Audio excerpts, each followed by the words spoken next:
आज विश्व प्रसिद्ध रथयात्रा बा घोषयात्रा श्रीक्षेत्र में आज रथपथ सब प्रस्तुत बड़दाण्ड कि सुंदर झोटी सजा होती निखुण भाव समस्त कलाकार माने निजर समस्त स्नेह प्रेम अजाड़ी दे कालियार काम को समाप्त करछन्ति। समस्ते निजको धन्य मणुछन्ति। कालियार पाद स्पर्श समस्त को आह्लादित करिछि।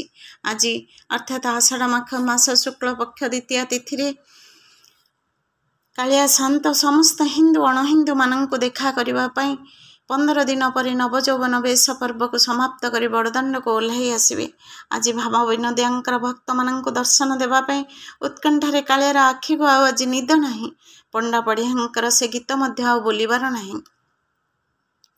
कोठ भोग खिया मोचका खिया उठ हे पहड़ भांगी उठ हे पहड़ भांगी पंडा पड़ी हारी करमते गुहारी हेबाको चंदन लागे हेबाको चंदन लागे कोठ भोग खिया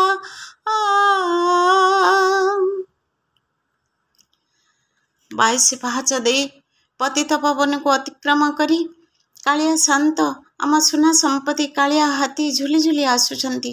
पंडा पढ़िहारी माने आनंदरे सुदर्शन बड़ भाई बलभद्र और भौणी माँ सुभद्रा को पहंडी विजय कर आसी सारे।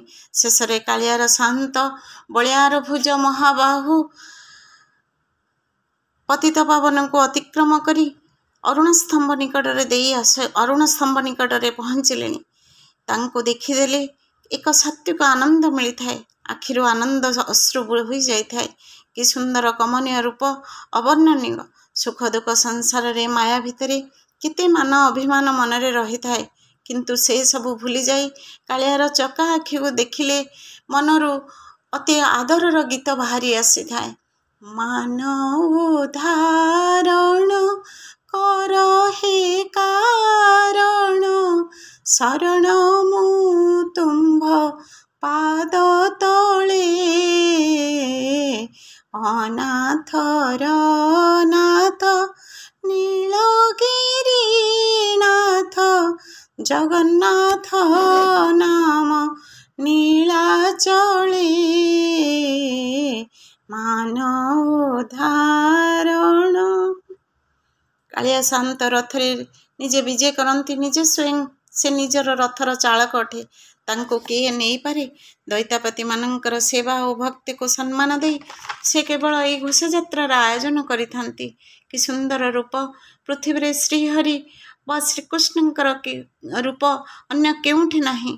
जहाँ विग्रह रूपे चतुर्धामूर्ति रूपे श्रीक्षेत्र रे पूजा पाउची जहाँकर पाद पानी नहीं तांको प्रकृत रे के धरि पारिबो। से स्वयं सबु लीलार नायक। तांकर रूप वर्णना करने को सहज नुहे। तथापि तांकर यही सुंदर अलौकिक रूप पछरे एक सुंदर रोमांचकर पौराणिक कथा रही। एकता द्वारिकाधीश निद्रित अवस्था राधे राधे उच्चारण कले। रुक्मिणी समेत समस्त पाटराणी माने जो माने कि श्रीकृष्णंकर दिन राति सेवा और प्रेम करुथिले सेमानंक मनरे जिज्ञासा आसिला सतरे श्री राधांकर श्रीकृष्णंकर अलौकिक लीला विषय जानिबा पई। सेमाने समस्ते निजर सासु माता रोहिणी निकट को जाई ब्रजलीला विषय जानिबा को अनुरोध करते। रोहिणी कहिले मो कान्हार पिलादिन कृष्णंकर जन्म वृत्तांत ठारू आरंभ करी तांकर शैशव लीला पूतना बद्ध कालिया दलन प्रभृति अनेक अलौकिक घटना तुम मानकु कहिबी। किंतु गोटे शर्त जदि श्रीकृष्ण एवं बलराम ए विषय जानती बा तांकर कर्णरे पड़े ताहले श्री ब्रज को चली जिवे आउ ब्रजवासी निकट में ही रहीजे। ए द्वारिकाधीश होई एठारे आउ द्वारिकार पालन करता किए हेबो किए द्वारिकार कथा बुझिबो। तेणु तांकर शर्त अनुसार एक गुप्त स्थान रे भौणी सुभद्रा को बा नणंद सुभद्रा को द्वार पाखरे जगाई माँ रोहिणी ठारू समस्त वृत्तांत से शुणा जिद्दी करते। ମା ରୋହିଣୀ ସମସ୍ତ ବୃତ୍ତାନ୍ତ ତାଙ୍କୁ କହିବାକୁ ଆରମ୍ଭ କଲେ ଏବଂ ସମସ୍ତ ଶୈଶବ ଲୀଳାକୁ ବର୍ଣ୍ଣନା କରିସାରି ଯୌବନ ଅବସ୍ଥାରେ ଗୋପୀମାନଙ୍କ ସହ ତଥା ଶ୍ରୀ ରାଧାକୃଷ୍ଣଙ୍କର ଅମର ଶାଶ୍ୱତ ପ୍ରେମ ବର୍ଣ୍ଣନା କରିବା ବେଳେ ଦ୍ୱାର ପାଖରେ ମା ସୁଭଦ୍ରାଙ୍କର ଆଉ ହୋସ୍ ବି ରହିଲା ନାହିଁ। ସେ ସ୍ଥାଣୁପ୍ରାୟ ହୋଇ ରହିଯାଇଥିଲେ। ଏହି ସମୟରେ ଶ୍ରୀକୃଷ୍ଣ ଓ ଶ୍ରୀ ବଳରାମ ପହଞ୍ଚନ୍ତି। ଶ୍ରୀକୃଷ୍ଣ ନିଜର ସୂକ୍ଷ୍ମ ଦୃଷ୍ଟିରେ ସବୁ ଜାଣିପାରିଲେ ଏବଂ ସେଠାରେ ଦୁଇ ଭାଇ ଠିଆ ହୋଇ ମାତା ରୋହିଣୀଙ୍କର ଅପୂର୍ବ ରୋମାଞ୍ଚକର କଥା ଶୁଣିବାକୁ ଲାଗିଲେ ଏବଂ ଏହି କଥା ଶୁଣିବା ବେଳେ ଆସ୍ତେ ଆସ୍ତେ ସେମାନଙ୍କର ହାତ ପାଦ ମଧ୍ୟ ସ୍ଥିର ହୋଇଗଲା ଏବଂ ସେମାନଙ୍କର ମଧ୍ୟ ହୋସ୍ ରହିଲା ନାହିଁ ଏବଂ ଆସ୍ତେ ଆସ୍ତେ ସେମାନେ ଭାବବିହ୍ୱଳ ହୋଇ ସେଇଠାରେ ହିଁ ସ୍ତମ୍ଭୀଭୂତ ହୋଇ ରହିଗଲେ। ଏହି ସମୟରେ ଶ୍ରୀକୃଷ୍ଣଙ୍କର ସୁଦର୍ଶନ ଗଳିତ ଅବସ୍ଥାକୁ ଆସି ସ୍ତମ୍ଭାକୃତି ଆକାରରେ ପରିଣତ ହୋଇଗଲା।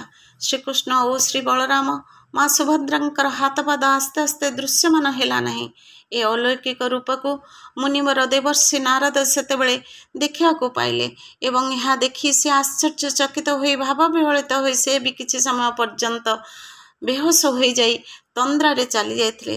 ତନ୍ଦ୍ରା ଭଙ୍ଗ ପରେ ସେ ଥିଲେ ନାରାୟଣଙ୍କର ପରମ ଭକ୍ତ ଏବଂ ତନ୍ଦ୍ରା ଚାଲିଯିବା ପରେ ସେ ଠାକୁରଙ୍କୁ ପ୍ରାର୍ଥନା କଲେ, ପ୍ରଭୁ ଏ ସୁନ୍ଦର ରୂପକୁ ମର୍ତ୍ତ୍ୟମଣ୍ଡଳରେ ସମସ୍ତ ମାନବ ଜାତିକୁ ପୃଥିବୀ ଲୋକରେ ଦର୍ଶନ ଦେବା ପାଇଁ ଭକ୍ତବତ୍ସଳ ଭଗବାନଙ୍କୁ ଅନୁରୋଧ କଲେ ଏବଂ ଏହି ଅନୁରୋଧ ରକ୍ଷା କରି ଭଗବାନ ଶ୍ରୀକୃଷ୍ଣ କହିଲେ, ନାରଦ ତୁମକୁ ଏଥିପାଇଁ ବହୁ ବର୍ଷ ପ୍ରତୀକ୍ଷା କରିବାକୁ ପଡ଼ିବ ଏବଂ ଏହି ପ୍ରତୀକ୍ଷା କରିବା ପାଇଁ ହେଲେ ଏକଥା ଦେଇଥିଲେ ଏବଂ କଳିଯୁଗରେ କହିଥିଲେ ଯେ କଳିଯୁଗରେ ମୁଁ ଶ୍ରୀକ୍ଷେତ୍ର ପୁରୀରେ ଦାରୁବ୍ରହ୍ମ ରୂପରେ ଜଗତବାସୀଙ୍କୁ ଦର୍ଶନ ଦେବି, ଯାହାକି ବର୍ଷାତିକ୍ରମେ ରାଜା ଇନ୍ଦ୍ରଦ୍ୟୁମ୍ନଙ୍କ ଦ୍ୱାରା ପ୍ରଥମେ ଏକ ଭବ୍ୟ ମନ୍ଦିର ତିଆରି ହୋଇଥିଲା ଏବଂ ଚତୁର୍ଦ୍ଧାମୂର୍ତ୍ତି ସେଥିରେ ବିରାଜମାନ କରିଥିଲେ।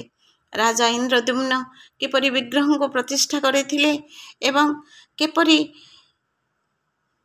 ସେ ନିଜେ ନିଜର ରୂପକୁ ସେଇଠାରେ ହିଁ ପ୍ରତିଷ୍ଠା କରିବା ପାଇଁ ନିଶ୍ଚିତ ରହିଥିଲେ, ସେ କଥା ଆଉ ଏକ ଅଲୌକିକ କାହାଣୀ ଅଟେ। ପ୍ରକୃତରେ ଆମ ଜଗନ୍ନାଥ କାଳିଆ ସାନ୍ତ କଳା ଶ୍ରୀମୁଖଙ୍କର ରୂପ ବର୍ଣ୍ଣନା କରିବା ପାଇଁ ଛାର ଅଧମ ନିମିତ୍ତ ମାତ୍ର କେତେ ମୁନି ଋଷି ସମସ୍ତଙ୍କର ଆଶା ରହି ସେମାନେ କେବେ ହେଲେ ସେଥିରେ ସକ୍ଷମ ହୋଇପାରିନାହାନ୍ତି। ସେଥିପାଇଁ ଯଥାର୍ଥରେ କୁହାଯାଏ, ଜଗନ୍ନାଥ ନାମ ପୁଣ୍ୟ ଶ୍ଲୋକଟିଏ ଭକ୍ତିରେ ଦୁର୍ଲଭ ହୁଏ। ଶ୍ରୀକ୍ଷେତ୍ର ଧାମରୁ ଦାରୁବ୍ରହ୍ମଙ୍କର କୃପା ଦୃଷ୍ଟି ଝରୁଥାଏ। ତୋ ରୂପ ସୁନ୍ଦର, ତୋ ଗୀତ ମଧୁର, ସୁନ୍ଦର ତୋ ଚକା ଆଖି, ତୋ ଗୀତ ଶୁଣିଲେ, ତୋ ରୂପ ଦେଖିଲେ ମନ ରହିଯାଏ ଲାଖି। ଆହେ ମହାବାହୁ ଶରଣ ରକ୍ଷଣ, ଶ୍ରୀପଦରେ ଦିଅ ଶରଣ, ପ୍ରତି ଜନ୍ମରେ ତୁମ ସାଥେ ମୋର ରଖିଥିବ ଭାବ ବନ୍ଧନ। ଜୟ ଜଗନ୍ନାଥ।